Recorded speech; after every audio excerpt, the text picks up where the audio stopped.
Hello everyone, how are you all doing? I hope all of you are doing great. So in this video we will see one more sample paper for half yearly examination of Hindi class 7th Malhar. So बहुत सारे sets हमने देख लिए, आज बहुत सारे बच्चों का हिंदी का एग्जाम है, एक और आप ये सेट प्रैक्टिस कर सकते हैं फटाफट ताकि कुछ टॉपिक्स और रिवाइज हो जाएं आपके. Okay, so I hope all of you have watched all the previous videos. If you haven't watched please go through the links given in the description box. चलिए निर्देश देख लेते हैं यहाँ पर. तो इसमें 4 खंड होंगे, क ख ग एन घ. चारों खंडों के प्रश्नों के उत्तर देना अनिवार्य है यानी कंपलसरी है. जो भी प्रश्न है जहां तक पॉसिबल हो कंटिन्यूअसली आपको आंसर करना है, मतलब सीक्वेंस में, और सभी के अंक उसके सामने दिए गए हैं. शुद्ध, सुगठित और क्रमबद्ध उत्तर लिखें. साफ सुथरा आपको आंसर लिखना है. सैंपल पेपर देख लेते हैं किस तरीके का है. सो खंड क जो है इसमें एक आपको पैसेज दिया गया है और दूसरा यहाँ पे पोयम की 4 लाइनें दी गई है. हो सकता है ये आपको आपके चैप्टर्स में से दे दें या फिर अपठित हो, मतलब जो आपने पढ़ा नहीं हो बाहर से दे, और उसमें 5-5 क्वेश्चन दिए गए हैं. सो टोटल 10 मार्क्स का ये सेक्शन है. सेकेंड वाला व्याकरण है, 20 नंबर का है, जिसमें कि 1, 2, 3, 4 एंड 5 क्वेश्चंस है. 4 मार्क्स के हैं. 20 मार्क्स का ये टोटल है. पहले में हमें समानार्थी शब्द बताने हैं, दूसरे में विलोम, तीसरे में रिक्त स्थानों की पूर्ति करनी है. फिर यहाँ 4 मुहावरे लिखकर उससे वाक्य बनाने हैं और यहाँ जो शब्द दिए गए हैं इससे हमें वाक्य क्रिएट करने हैं. नाउ खंड ग देख लेते हैं, तीसरा वाला. ये 30 अंक का है. तो इसमें प्रश्न 8, 9 और 10 3 प्रश्न है. प्रश्न 8, इसमें 4 क्वेश्चन दिए, हमें कोई से भी 3 करने हैं. 3-3 नंबर के 3 है यानी 9 नंबर का है. प्रश्न 9 जो है यहाँ पे मिसप्रिंट, 3 क्वेश्चंस करने हैं और 4 नंबर का है. ठीक है, तो यहाँ पे 12 आ जाएगा. सो इसमें से आप कोई से भी 3 कर सकते हैं. यहाँ पे भी थोड़ा सा मिस्टेक है, ये 5 है, ये 10 मार्क्स का है. ठीक है, सो इसमें 3 दिए गए हैं, कोई से आपको 2 उत्तर लिखने हैं.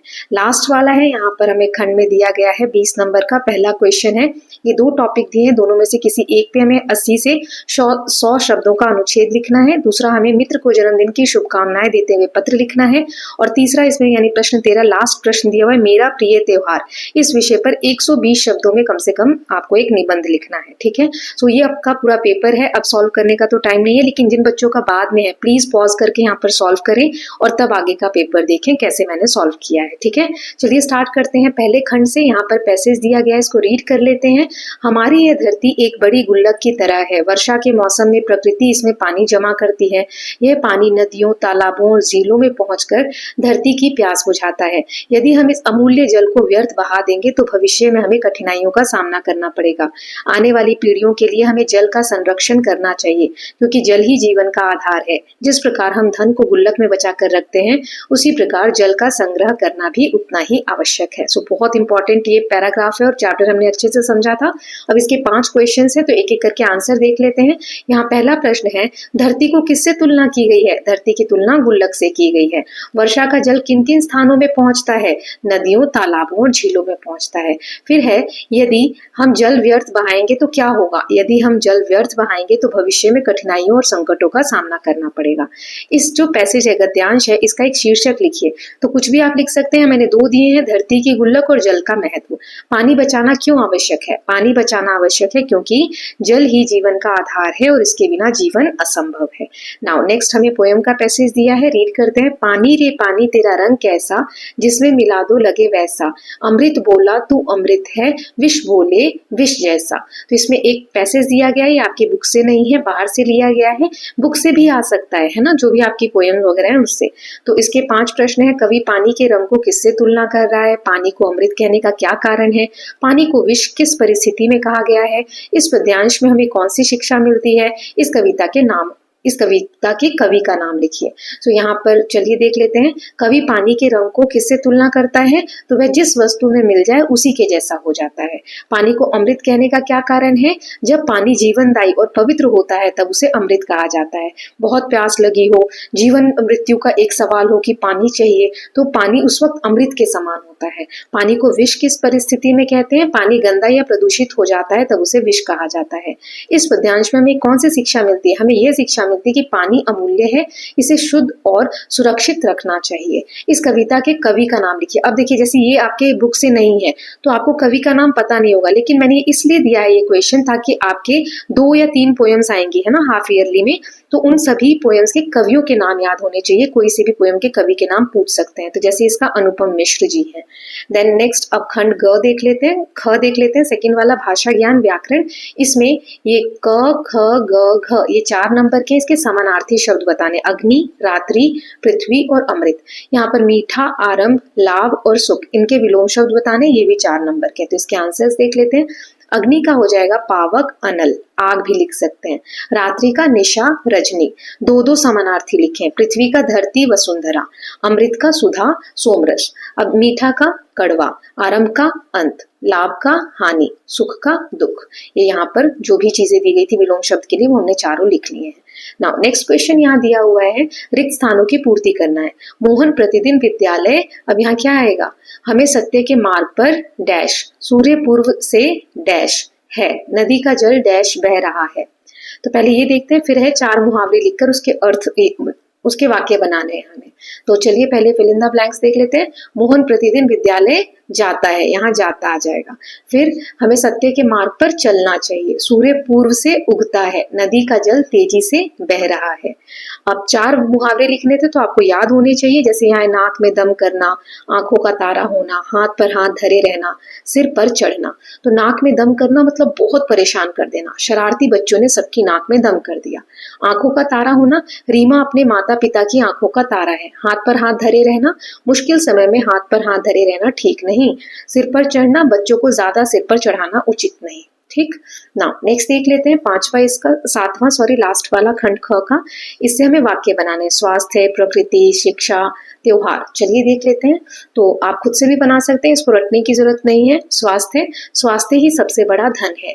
प्रकृति, हमें प्रकृति की सुंदरता को बचाना चाहिए। शिक्षा, शिक्षा से मनुष्य का जीवन सफल बनता है। त्योहार, दीपावली मेरा प्रिय त्योहार है। तो इसके साथ हमने सेकंड वाला जो हमारा सेक्शन था खंड ख वो भी देख लिया। ना यहाँ खंड ग है जिसमें प्रश्न 8, 9 और 10 है। तो प्रश्न 8 के यहाँ 4 क्वेश्चन दिए, इनमें से हमें कोई से 3 करने हैं। 3-3 नंबर का एक क्वेश्चन होगा, टोटल 9 नंबर का है। अब अगले पेज से सिर्फ एक एक क्वेश्चन करके मैं दिखा रही हूँ। जैसे पहला है, फूल और कांटा कविता का संदेश लिखिए। तो इस कविता का संदेश है कि जीवन में सुख दुख साथ चलते हैं। जैसे फूल और कांटा अलग अलग नहीं हो सकते, वैसे ही इंसान को कठिनाइयों का धैर्य पूर्वक सामना करना चाहिए, क्योंकि जीवन में दोनों चीजें आती जाती रहेंगी। देन ख है, इसमें 3 बुद्धिमान कहानी में हमें क्या शिक्षा मिलती है इसे। तो ये हमें कहानी सिखाती है कि अति चतुराई कभी कभी हानिकारक होती है। ज्ञान का उपयोग विवेक और समझदारी से करना चाहिए, अन्यथा उसका उल्टा परिणाम भी हो सकता है। देन नेक्स्ट है, किस तरह कुल की बड़ाई काम दे जो किसी में हो बड़प्पन की कसर। ये हमने कुंडलियों में देखा था, तो इसका उदाहरण देकर अर्थ समझाना है। इस पंक्ति में ये बताया गया है कि कुल की प्रतिष्ठा तब तक कोई मायने नहीं रखती, जैसे हम किसी बड़े खानदान से आते हैं, कुल से आते हैं, तो मायने नहीं रखती जब तक कि व्यक्ति के स्वभाव या उसके कर्मों से बड़प्पन ना दिखे। इस बात को इस उदाहरण से समझा जा सकता है कि दुर्योधन जो धृत राष्ट्र का पुत्र और कुरु वंश का राजकुमार था, इतने बड़े परिवार से था, वे अपने अहंकार, द्वेष और अधर्म के कारण निंदनीय बना। ठीक है, महाभारत से आपको उदाहरण दिया गया है। नाउ नेक्स्ट क्वेश्चन है, माँ कह एक कहानी में कविता में बच्चा माँ से क्या अपेक्षा करता है। माँ कह एक कहानी कविता में बच्चे की अपेक्षा, बच्चा चाहता है कि माँ उसे प्यारी प्यारी और शिक्षाप्रद कहानियां सुनाए। वह माँ से स्नेह और कल्पना लौकिक दुनिया की अपेक्षा करता है। नाउ नेक्स्ट देख लेते हैं प्रश्न 9। इसमें भी 4 प्रश्न है, कोई से 3 करने हैं। मैं चारों करके दिखा रही हूँ और 4-4 नंबर के हैं, तो 4 3 12। ठीक है, तो पहला है, पानी रे पानी में लेखक ने पानी को किससे अधिक कीमती बताया है और क्यों बताया है। अब क्योंकि 3 नंबर का है, सॉरी क्योंकि 4 नंबर का है तो थोड़ा बड़ा लिखना होगा इसको। लेखक ने पानी को सोने, चांदी और अन्य मूल्यवान धातुओं से भी अधिक कीमती बताया है, क्योंकि पानी के बिना जीवन की कल्पना भी असंभव है। यह सभी जीवों के जीवन के लिए आवश्यक है। लेखक हमें यह भी समझाता है कि हमें इसे व्यर्थ नहीं गंवाना चाहिए और इसकी रक्षा करनी चाहिए। नाउ नेक्स्ट देख लेते हैं, फूल और कांटा कविता में कवि ने कांटे की उपयोगिता किस प्रकार बताई है, कि कांटे किस प्रकार उपयोगी है। कवि ने कांटे को जीवन में आने वाली कठिनाइयों और समस्याओं के रूप में बताया है। ये हमें सतर्क बनाते हैं और अनुभव से सीखना सिखाते हैं। जीवन केवल सुखमय फूलों से नहीं बनता, मतलब जीवन में ऐसा नहीं है कि हमेशा खुशियां ही आएंगी या हमेशा सब अच्छा ही होता रहेगा। कठिनाइयां भी आएंगी, उससे ये जो कठिनाइयां होती हैं हमें मजबूत बनाती हैं और सफलता की कीमत समझाती हैं। जब हम बहुत मुश्किल का सामना करते हैं, उसके बाद जब हम किसी चीज में सफल होते हैं तो हम उसकी बहुत ज्यादा वैल्यू करते हैं। नाउ नेक्स्ट है इसमें, मैंने सोचा बीमार पड़ने के लिए आज का दिन बिल्कुल ठीक रहेगा, चलो बीमार पड़ जाते हैं। इससे आपको क्या अर्थ समझ में आया, ये जो हमने पढ़ा था बीमार नहीं पड़ना वाला चैप्टर? सो इसका अर्थ आपको लिखना है, बच्चा अस्पताल जाकर वहां की साफ सफाई रख रखाव आदि से प्रभावित होता है, किंतु सबसे ज्यादा वह मरीज को साबूदाने की खीर खिलाए जाने से प्रभावित होता है। वह भी खीर खाना चाहता है, वह सोचता है कि खीर खाने के लिए बीमार होना आवश्यक है, इसीलिए जब एक दिन वह होमवर्क नहीं करता तो पिटने के डर से स्कूल जाने का उसका मन नहीं होता। अब वह क्या करे, अतः उस दिन उसे बीमार पड़ना पूर्णतः उपयुक्त लगता है, क्योंकि उसे लगता है कि बीमार पड़ने पर आराम, प्यार, दुलार और साबूदाने की खीर खाने को।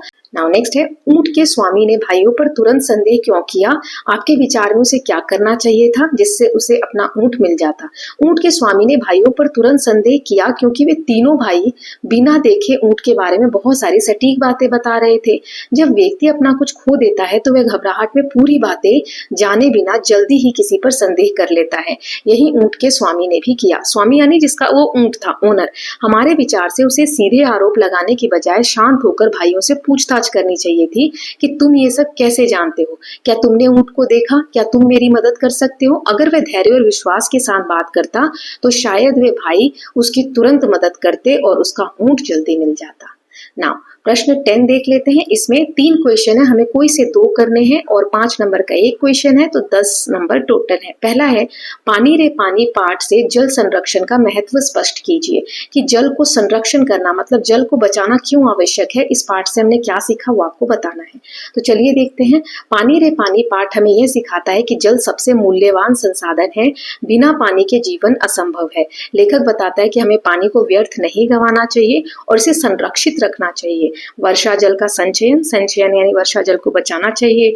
नलों से रिसाव रोकना, पानी का विवेकपूर्ण उपयोग करना जरूरी है। जल संरक्षण केवल आज के लिए नहीं बल्कि भविष्य की पीढ़ियों के लिए भी बहुत महत्वपूर्ण है।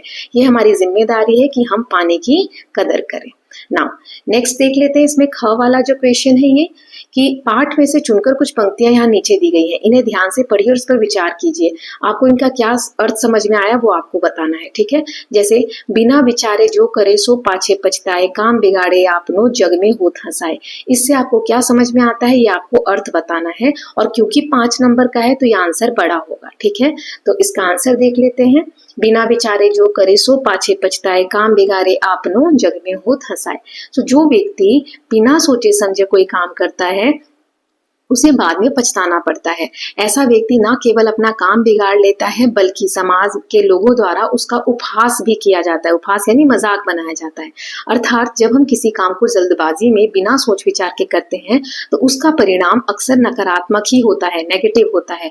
ऐसे में हमारे द्वारा किया गया काम तो बिगड़ता ही है, साथ ही समाज में हमारी छवि भी खराब होती है। उदाहरण के तौर पर एक एग्जाम्पल दिया है, जब कोई छात्र बिना सोच विचार के परीक्षा में नकल करता है और वह पकड़ा जाता है तो उसकी बदनामी तो होती ही है, साथ में उसे परीक्षा से बाहर भी कर दिया जाता है और बाद में वो खुद पछताता है कि उसने ऐसा क्यों किया। देन नेक्स्ट यानी कि थर्ड वाला क्वेश्चन है, क्वेश्चन 10 का, नहीं होना बीमार। इससे सीखी गई सभी बातों पर टिप्पणी करनी है, इस पाठ से जो भी आपने सीखा। तो चलिए देख लेते हैं। असल में बीमारी हो जाने और इस बच्चे की सोच में बहुत अंतर होता है। बीमार हो जाने पर स्वाभाविक रूप से शारीरिक कष्ट अधिक होता है, अतः व्यक्ति चाह कर भी नहीं उठ पाता। वह अपनी दिनचर्या से अलग दिन भर बिस्तर पर पड़े रहकर दूसरों की सेवा के आश्रित हो जाता है, मतलब दूसरे ही उसकी सेवा करते हैं। बीमार व्यक्ति को कुछ भी अच्छा नहीं लगता, चाहे कितना भी स्वादिष्ट कोई भी पकवान हो, उसे खाने का वह आनंद नहीं आता जो स्वस्थ रहते हुए आता है। कहानी वाले बच्चे की कल्पना वास्तविकता से बिल्कुल अलग है। जो बच्चा कहानी में सोच रहा है कि मुझे खीर खाने को मिलेगी, बहुत अच्छा फील होगा, ऐसा कुछ नहीं होता है, बल्कि बहुत कष्ट होता है। नाउ लास्ट सेक्शन है, सेक्शन नंबर घ, जिसमें लेखन कौशल। पहला है, हमें ये 2 टॉपिक दिए गए हैं, जल का महत्व और स्वास्थ्य ही धन है। इसमें 80 और 100 शब्दों के बीच में आपको एक अनुच्छेद पैराग्राफ लिखना है। पहले ये देखते हैं, फिर नेक्स्ट 2 क्वेश्चंस देखेंगे। तो मैं दोनों का ही बता रही हूँ, आप कोई सा एक लिख सकते हैं या आपके एग्जाम में जो भी टॉपिक दिया जा रहा है उस पर आपको लिखना है। तो चलिए देखते हैं, जल का महत्व। जल हमारे जीवन का सबसे महत्वपूर्ण स्रोत है। बिना जल के जीवन की कल्पना नहीं की जा सकती। यह न केवल हमें पीने के लिए चाहिए बल्कि भोजन बनाने, साफ सफाई और खेती के लिए भी जल की आवश्यकता पड़ती है। पेड़ पौधे और जानवर भी जल के बिना जीवित नहीं रह सकते। हमें जल की बचत करनी चाहिए और इसे व्यर्थ नहीं बहने देना चाहिए। पानी प्रदूषित ना हो, इसका ध्यान रखना भी हमारा कर्तव्य है। जल ही जीवन है, इसीलिए इसका महत्व समझना और इसे सुरक्षित रखना बहुत जरूरी है। नाउ नेक्स्ट इसमें टॉपिक था हमारा स्वास्थ्य ही धन है। अगर हम स्वस्थ रहते हैं तो ही हम मतलब जीवन में सबसे बड़ी पूंजी वही होती है, क्योंकि अगर हमारा शरीर ही ठीक नहीं रहेगा तो हम कोई और चीज अच्छे से नहीं कर पाएंगे। तो इसके ऊपर मैंने लिखा है स्वास्थ्य ही असली धन है। अगर हमारा स्वास्थ्य अच्छा है तो हम खुश और सक्रिय रहते हैं। बीमार होने पर हम खेल कूद या पढ़ाई ठीक से नहीं कर पाते। अच्छा स्वास्थ्य पाने के लिए हमें स्वच्छता का ध्यान रखना चाहिए, संतुलित आहार लेना चाहिए, नियमित व्यायाम करना चाहिए, नींद पूरी लेना भी जरूरी है। स्वास्थ्य का ख्याल रखना आसान है लेकिन इसका महत्व बहुत बड़ा है। जो स्वस्थ रहता है वही जीवन में सफलता और सुखी का आनंद, खुशी का आनंद लेता है। नाउ इसमें ख वाला यानी प्रश्न 12 जो है सेकंड वाला, अपने मित्र को जन्मदिन की शुभकामनाएं देते हुए पत्र लिखना है। चलिए देख लेते हैं उदाहरण। प्रिय मित्र, यहाँ पर आप मित्र का नाम लिख देंगे। तुम्हें जन्मदिन की बहुत बहुत शुभकामनाएं। भगवान तुम्हें लंबी उम्र और अच्छी सेहत और खुशियों से भरा जीवन दे। तुम्हारा यह विशेष दिन खुशियों और मिठास से भरा हो। मैं आशा करता हूँ कि तुम्हारे सभी सपने सच हो और तुम्हारा हर दिन सफलता और मुस्कान लाए। आशा करता हूँ या करती हूँ, आप लिख सकते हैं। इस अवसर पर मैं तुम्हारे साथ समय बिताने के लिए बहुत उत्साहित हूँ। तुम्हारे लिए यह साल बहुत ही शानदार और यादगार हो। तुम्हारा मित्र, और यहाँ आप अपना नाम लिखेंगे, यहाँ अपने दोस्त का और यहाँ आप अपना नाम लिखेंगे। नाउ नेक्स्ट यानी लास्ट क्वेश्चन है मेरा प्रिय त्योहार। जो आपका फेवरेट फेस्टिवल है उसके ऊपर आपको एक निबंध लिखना है 120 शब्दों में लगभग। तो चलिए जो भी आपका फेस्टिवल प्रिय होगा, फेवरेट होगा, उस पर आप लिखेंगे। यहाँ पर मैंने दीपावली के लिए लिख दिया है, मेरा प्रिय त्योहार दीपावली है। ये अंधकार पर प्रकाश की जीत का प्रतीक है। दीपावली पर लोग अपने घरों की रंगोली और दीपकों से सजाते हैं अपने घरों को। मिठाइयाँ बांटी जाती हैं और सभी मित्र और रिश्तेदार मिलकर खुशियाँ मनाते हैं। इस दिन हम देवी लक्ष्मी की पूजा करते हैं ताकि हमारे घर में सुख समृद्धि आए। बच्चों को दियों की रोशनी में बहुत मजा आता है और हम पटाखे भी फोड़ते हैं या जलाते हैं। मुझे दीपावली इसलिए पसंद है क्योंकि ये खुशियाँ और भाईचारे का संदेश देती है। यह त्योहार परिवार और दोस्तों के साथ बिताने के लिए बहुत खास है। आप चाहो तो ये वाली लाइन मत लिखना, ठीक है, कि पटाखे भी जलाते हैं, क्योंकि हमें पटाखे नहीं जलाने चाहिए। ये हमारे एनवायरनमेंट के लिए अच्छी बात नहीं होती है, इससे पॉल्यूशन होता है, ठीक है। आप चाहो तो ये लाइन स्किप कर देना। आप लिख सकते हो मिठाइयाँ खाते हैं, बहुत सारे दिए जलाते हैं, है ना, और नए नए कपड़े पहनते हैं। ऐसी बहुत सी लाइनें आप लिख सकते हैं। ओके, विद द स्टूडेंट्स हमने ये वाला सैंपल पेपर देख लिया है। तो लगभग 3-4 सैंपल पेपर मैंने बना दिए हैं। I hope these papers are going to help you in your examination. Next आपका कौन सा एग्जाम है और कितने तारीख को है वो मुझे आप कमेंट सेक्शन में बता दीजिए, तो मैं उसका सैंपल पेपर फटाफट 2-3 अपलोड कर दूंगी प्रैक्टिस के लिए। Okay, so I hope all of you are loving these videos. If you are doing so please like and share it and don't forget to subscribe Kalyan TV channel for more such videos. Thank you so much.